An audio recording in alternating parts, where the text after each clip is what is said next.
Hey everyone, welcome to my channel. This is Gitanjali and I have scored 99 out of 100 in my class 12th geography examination. So today we'll be studying geography. So हमारे class 12th geography में दो books हैं और जिसमें से पहला book है fundamentals of physical geography and second one is India people and economy. सबसे पहले हम ये फंडामेंटल्स ऑफ ह्यूमन ज्योग्राफी से स्टार्ट करते हैं। तो जो हमारा फर्स्ट चैप्टर है वो है human geography nature and scope. इस चैप्टर में हमें पढ़ना है ह्यूमन ज्योग्राफी के बारे। क्लास 11th में हमने जो हमारी ज्योग्राफी की बुक थी वो फंडामेंटल्स ऑफ फिजिकल ज्योग्राफी थी, उसमें हमने फिजिकल ज्योग्राफी के बारे पढ़ा था। तो बिना किसी देरी के स्टार्ट करते हैं। Geography as a field of study is integrative, empirical and practical. मतलब ज्योग्राफी को हम बहुत सारे सोशल साइंसेस के डिसिप्लिन से रिलेट करके पढ़ सकते हैं। ज्योग्राफी को हम ज्योग्राफी के जितने भी फैक्टर्स हैं सिर्फ ज्योग्राफी सब्जेक्ट में नहीं पढ़ते हैं, और सारे भी सोशल साइंसेस के जितने भी सब्जेक्ट्स हैं उसमें भी हम ज्योग्राफी को पढ़ सकते हैं। ये एक इंटरडिसिप्लिनरी सब्जेक्ट है और इस चैप्टर में हमें समझना है ह्यूमन ज्योग्राफी क्या होता है, और उसके आगे जो सब्सिक्वेंट चैप्टर्स आएंगे ये सब ह्यूमन ज्योग्राफी से ही रिलेटेड है। और जो हमारी दूसरी बुक है इंडियन पीपल एंड इकोनॉमी वाली, उसमें हमें इंडिया के पर्सपेक्टिव से सारी चीज़ें पढ़नी है, और इस बुक में हमें जो पढ़ना है वो वर्ल्ड लेवल पे पढ़ना है, मतलब ओवरऑल सब कुछ पढ़ना है। इसमें सिर्फ इंडिया का पर्सपेक्टिव नहीं दिया गया। इसमें सबसे पहले तो ह्यूमन ज्योग्राफी अगर हम समझ लेंगे तो उसके बाद ये चैप्टर मतलब उतना भी ज़्यादा बड़ा कोई रॉकेट साइंस वाला चैप्टर नहीं है। इसको समझने के लिए कुछ नहीं, बस ह्यूमन ज्योग्राफी को समझना पड़ेगा, इसका नेचर एंड स्कोप।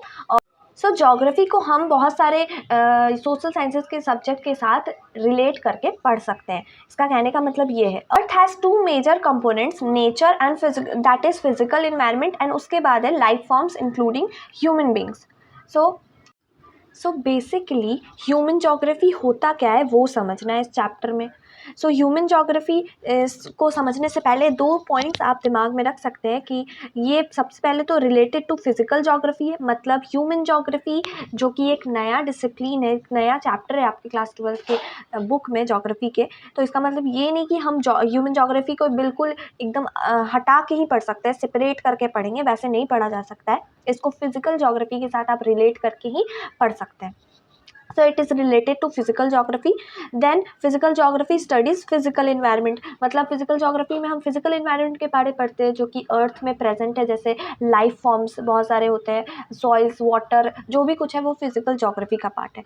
तो ज्योग्राफी अर्थ में तो दोनों चीज़ साथ रहते हैं, जैसे नेचर तो है ही फिजिकल इन्वायरमेंट, बट उसके साथ साथ लाइफ फॉर्म्स भी रहते हैं अर्थ पे। तो life forms including human beings. Human beings and this physical environment are interrelated. What is human geography? Physical geography studies physical environment, and human geography studies the relationship between the physical, natural and the human worlds, the special distribution of human phenomena and how they come about, and the social and economic differences. In short, मतलब कि human geography attempts to study the relationship between the physical and natural and the human worlds.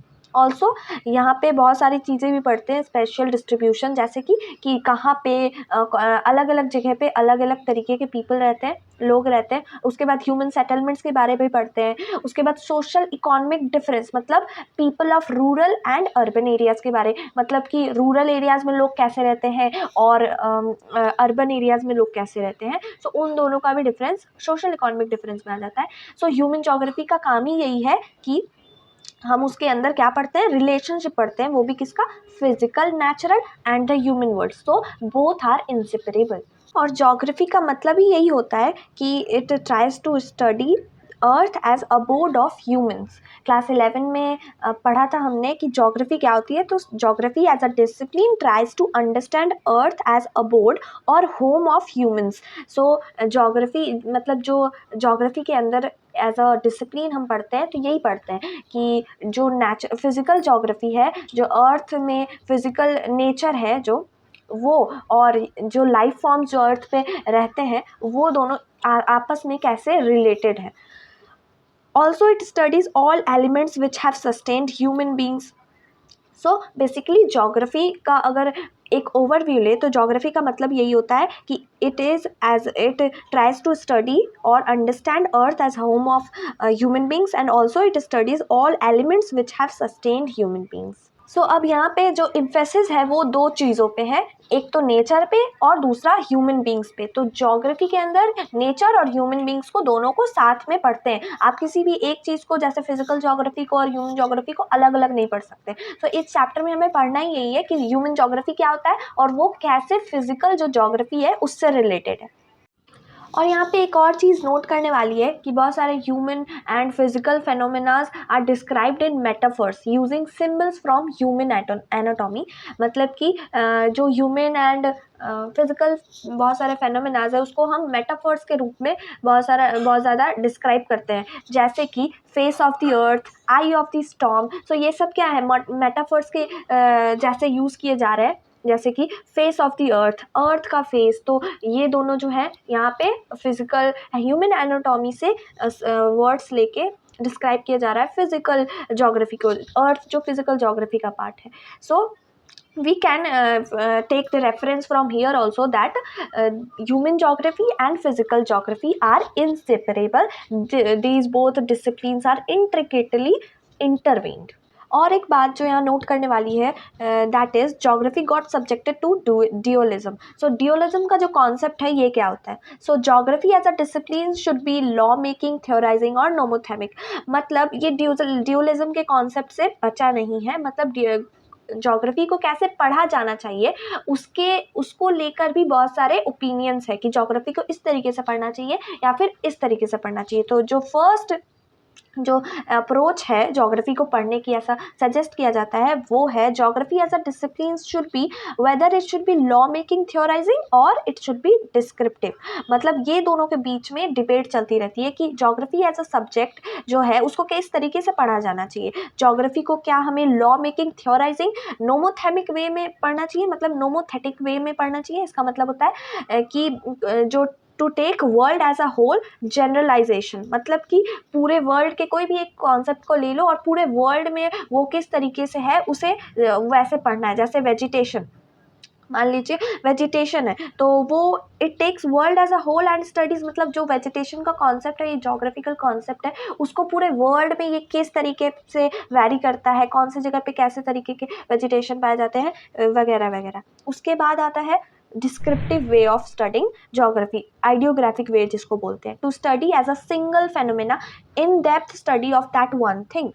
मतलब कोई भी एक single phenomena को उठाकर कोई भी स्पेसिफिक रीजन में जाके उसको पढ़ना कि वहाँ पे जो वो सिंगल फेनोमेना है वो एक जगह पे कैसा हो रहा है। I hope it is making sense. उसके बाद रीजनल कॉन्सेप्ट आ जाता है और systematic, that whether the study should be regional और सिस्टमैटिक। रीजनल मतलब all the characteristic of any one place, मतलब सारे कैरेक्टरिस्टिक को लेके कोई किसी एक जगह के सारे कैरेक्टरिस्टिक को उठा के पढ़ना। और सिस्टमैटिक वे हो जाता है one issue at A time of all parts of globe, मतलब कि पूरे अर्थ में, पूरे वर्ल्ड में एक कोई कॉन्सेप्ट को उठा के पूरे वर्ल्ड में उसका वेरिएशन को पढ़ना, वो सिस्टमैटिक है। और रीजनल बिल्कुल उसका उल्टा, मतलब कोई एक प्लेस का सारे कैरेक्टरिस्टिक को पढ़ना। But this dichotomy between physical and human is not a very valid one. Why it is not a very valid one? I'll explain. सो ये जो डाइकोटॉमी है ये बहुत ज़्यादा ही इनवैलिड लगती है, क्योंकि nature and humans are inseparable elements. मतलब नेचर और ह्यूमंस को सेपरेट नहीं किया जा सकता है। आप किसी भी एक चीज़ को उससे अलग करके नहीं पढ़ सकते। जैसे मैंने पहले भी कहा है कि फिजिकल ज्योग्राफी को ह्यूमन ज्योग्राफी से सेपरेट करके पढ़ा नहीं जा सकता, दोनों को एक दूसरे का रेफरेंस लेना ही पड़ता है, तभी हमें जाकर समझ आएगा कि what is geography. So nature and human are inseparable elements. So that is why this dichotomy seems sometimes invalid. Now moving on to our next topic, which is nature of the human geography. तो इसमें क्या पढ़ना क्या है कि human geography होता क्या है और ये कैसे रिलेटेड है फिजिकल ज्योग्राफी से। पहले पढ़ चुके हैं कि human geography physical geography separate नहीं हो सकता है। So what is human geography? It studies the inter relationship between physical environment and socio cultural environment. मतलब कि क्लास 11 में पढ़ा था कि फिजिकल ज्योग्राफी क्या होता है. सो फिजिकल ज्योग्राफी का पार्ट क्या क्या होता है? Land form, soils, climate, water, natural vegetation etcetera. These all are parts of physical geography. और ह्यूमन ज्योग्राफी में मतलब अगर देखा जाए तो ह्यूमंस क्या यहाँ पे अर्थ पे क्रिएट करते हैं. हाउसेज, विलेजेस, बहुत सारी चीज़ें जो ह्यूमंस ने क्रिएट करी है. लेकिन ये किसकी हेल्प से क्रिएट करी है? अगर ह्यूमन हाउसेज, विलेजेस, सिटीज़ तो ये अपने आप नहीं बन सकती. इसको नेचुरल रिसोर्सेज के हेल्प से ही बनाया गया है ह्यूमंस के लिए, ह्यूमंस के द्वारा. तो मतलब कि ह्यूमंस जो है वो नेचुरल फिजिकल ज्योग्राफी का मदद तो लेते ही हैं. मतलब ये तो हो गया कि what humans have created. So houses, villages, cities, railways, roadways, industries, these all are the things which humans have created, but with the help of what? Tools and techniques. So they have created this only with the help of physical geography. Physical जो resources है, जो nature provide करती है, उससे ही ये सब चीज़ बन पाया है. So with this, it is very clear that human beings are inseparable with mother nature, right. Nature से ही बहुत सारी चीज़ें जो रिसोर्सेज है उसका ही इस्तेमाल करके हम ये सब चीज़ क्रिएट कर सकते हैं. सो हम अपनी एग्जिस्टेंस सोच भी नहीं सकते नेचर के बगैर. सो आई होप कि ये बहुत ज़्यादा क्लियर हुआ होगा कि ह्यूमन ज्योग्राफी कैसे है, क्या है फर्स्ट ऑफ ऑल, और उसके बाद वो कैसे कनेक्टेड है फिजिकल ज्योग्राफी से. So they are very intricately intervened. So I hope you liked this video. If you did, don't forget to subscribe to my channel. Thank you.